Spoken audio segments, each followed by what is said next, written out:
Meeting of the Ellettsville Plan Commission for Thursday, October 5th, 2023. Steve, would you lead us in the Pledge of Allegiance? I pledge allegiance To the flag of the United States of America and to the republic for which it stands, one nation, under God, indivisible, with liberty and justice for all. Thank you.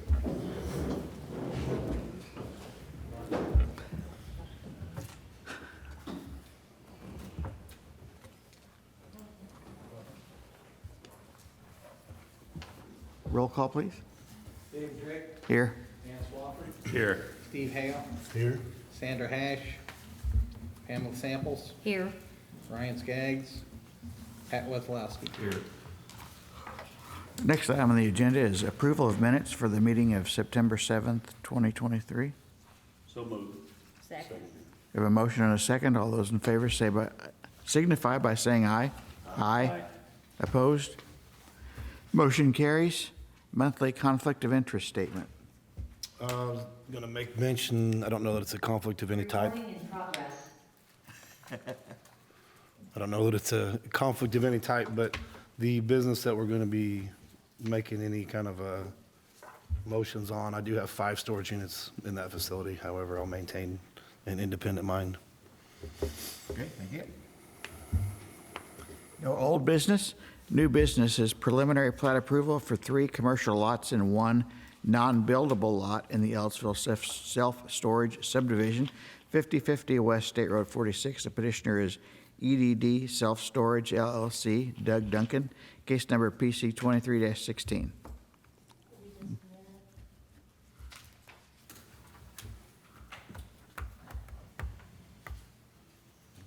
Thanks, I almost forgot the Zoom.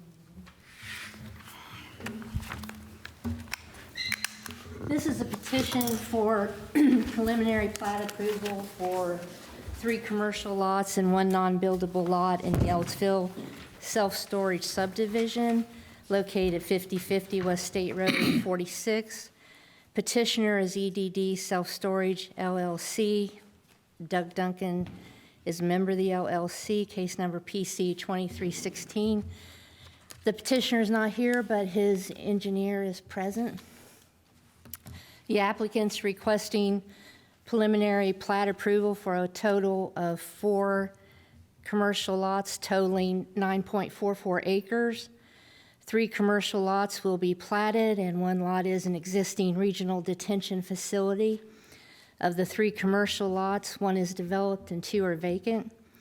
Lots are zoned C3, general commercial, and will be for commercial development. Subdivision will be accessed from West State Road 46 and North Seasons Drive.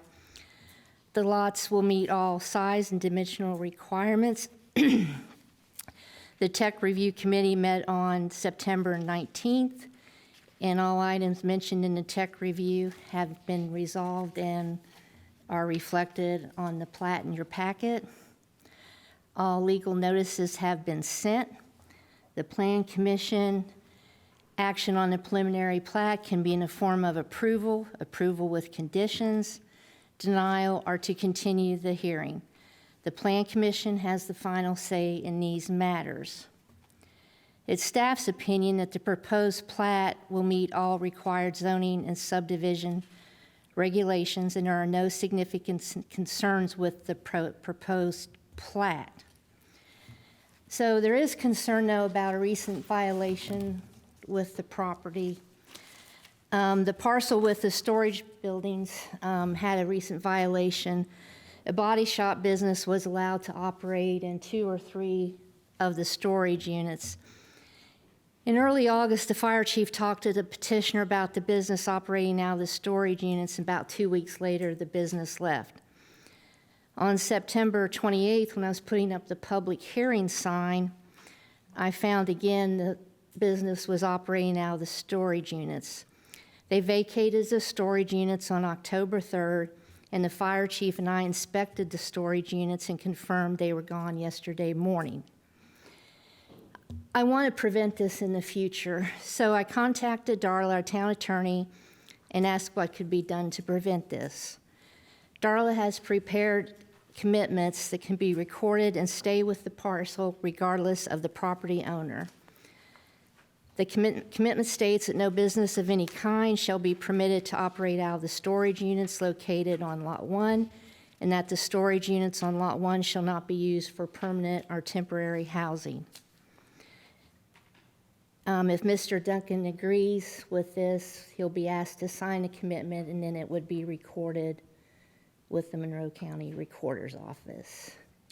And I think, wasn't there also an issue with Mr. Duncan renting the storage units before that he had been provided with the certificate of occupancy? Yes, before the final inspection, he rented about 60-some units, and we did have to fine him for that. I've got a question. You take like these businesses, Little Debbie, there are some potato chip companies that rent storage units to house their product. Would that As be a long as- no-no? As long as they're just a customer of the storage unit and they're just using the storage unit to store their stuff, that's fine. Okay. So if they want to come and get it and move it to another site to work on it, but if they were to open the door and conduct business from that storage unit, then I'd say that's when you have a problem with them operating a Okay, business. thank Just you. storing it is fine. That's how the fire chief, Kevin Patton, explained it yesterday to Mr. Duncan. If they want to operate a business out there, it means that building would have to be sprinkled, come back before you for classification of a new use. And he said that Mr. Duncan asked, what if somebody goes in and just wants to work on their boat, they're storing there? He said that's fine. But if he decides to start doing it for friends and he's opening the door and people are going in and out, then that makes it a business and of concern. You were talking about the last three in the corner? Is that what that? Yeah. So will there be any fine for this other? No, I decided not to fine him if he would get them out of there. Okay. So was he aware that that was going on? Because, I mean, it is a big storage unit. Yes, the business owner informed me he had a lease with Mr. Duncan for the business, but I'm just going by what they said. But yes, he was aware. Okay. So back to the original case.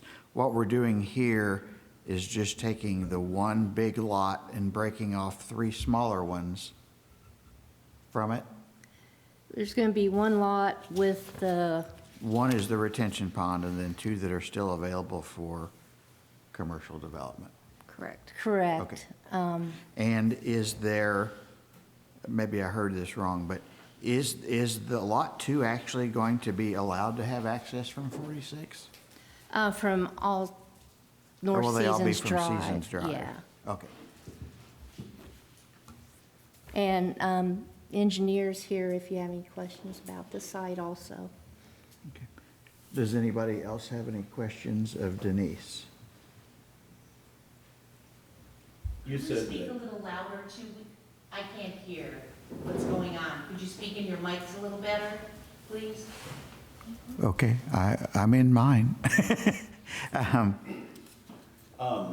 You stated earlier that if he sells the property or whatever, this would follow whoever owns the property from then on out. Yes. Okay. And what kind of, if this happens again, then what would happen from there?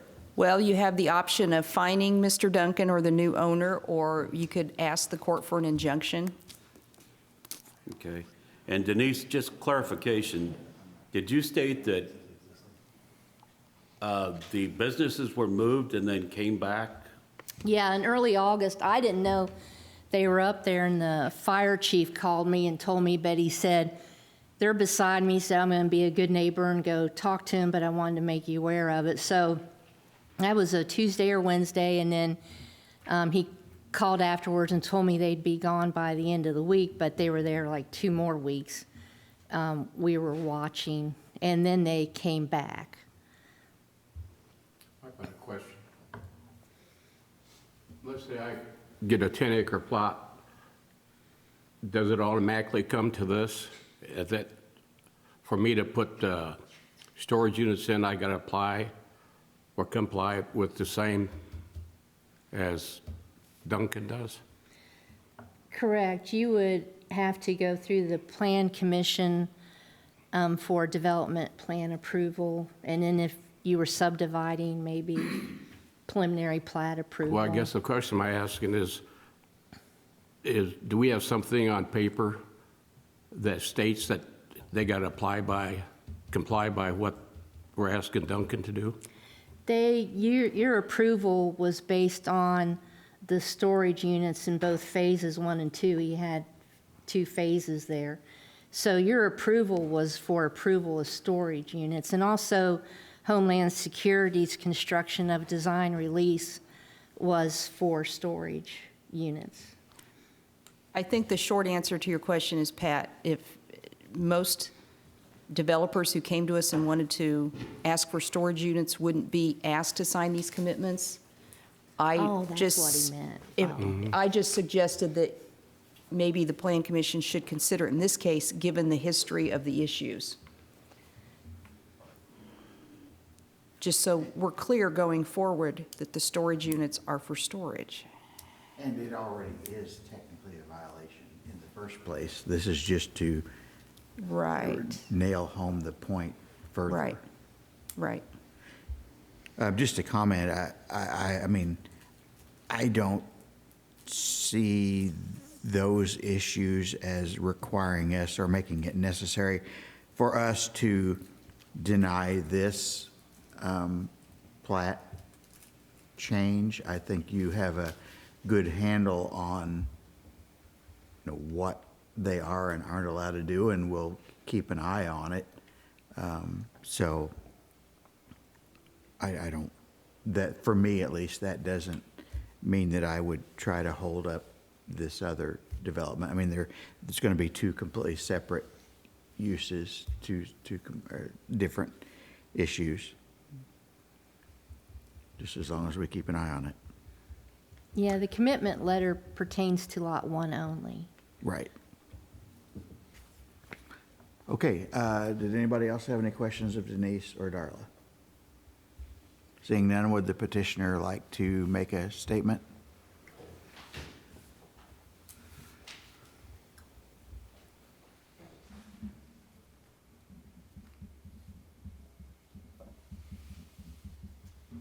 My name's AJ Willis. I'm a project engineer at Bynum Fanning and Associates, and I'm representing the petitioner tonight. I just want to give a brief overview of the subdivision. Like they said, it's going to be 4 lots. One of the lots will be an existing regional detention facility. One of the lots will be the existing self-storage, and then 2 outlots are created. Lot 2 will be accessed from an access easement that's extended through Lot 3. There's an existing drive apron along North Seasons, and we basically extended that easement through Lot 3 along that drive. We're adding utility easements for existing water and sanitary throughout the property. And then we've added all the plats that are on record connected to the deed, the existing easements. We've added those to the plat as well.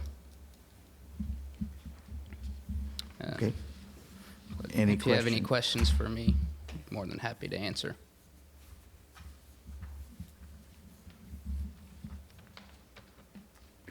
Okay, I don't see any. All right, thank you. Next, we'll take any comments from the public. Typically, we allow 3 minutes per person for that. As you can see, we're overwhelmed with the public today, so you can maybe go over that a little bit, but try not to take forever. Anybody? Yeah, come up and sign in and state your name, please.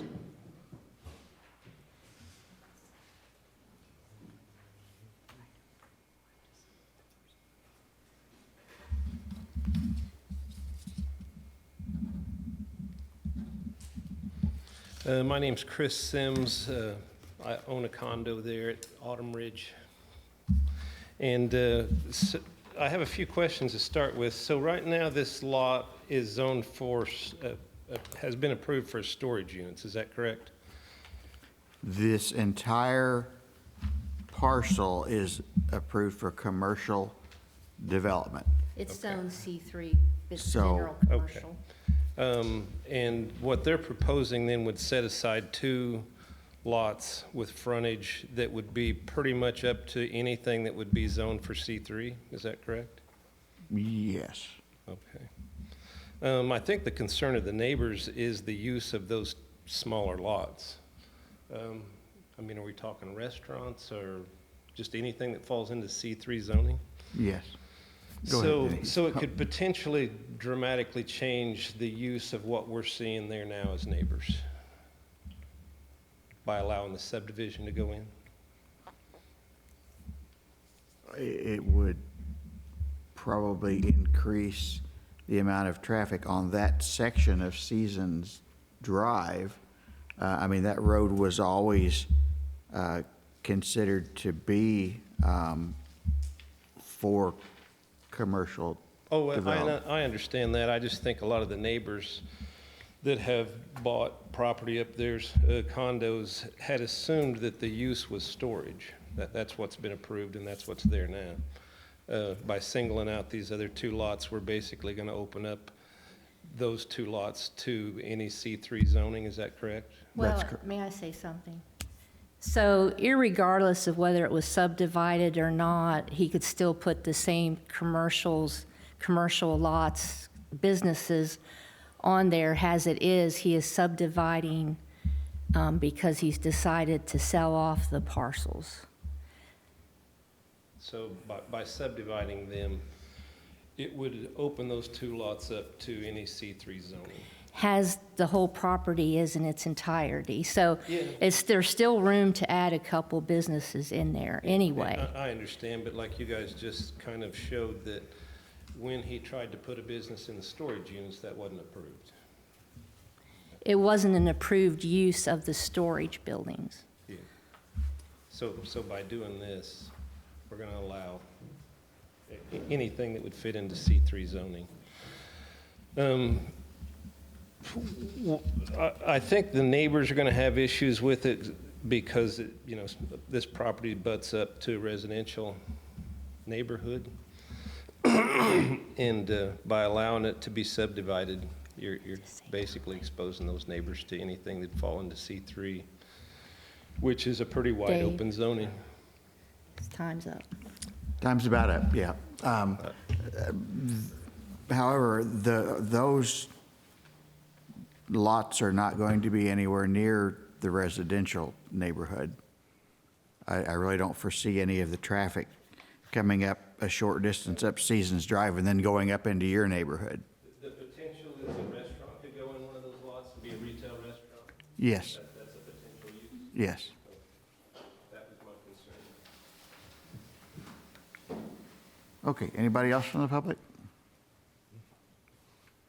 Seeing none, we're back to the council for a motion.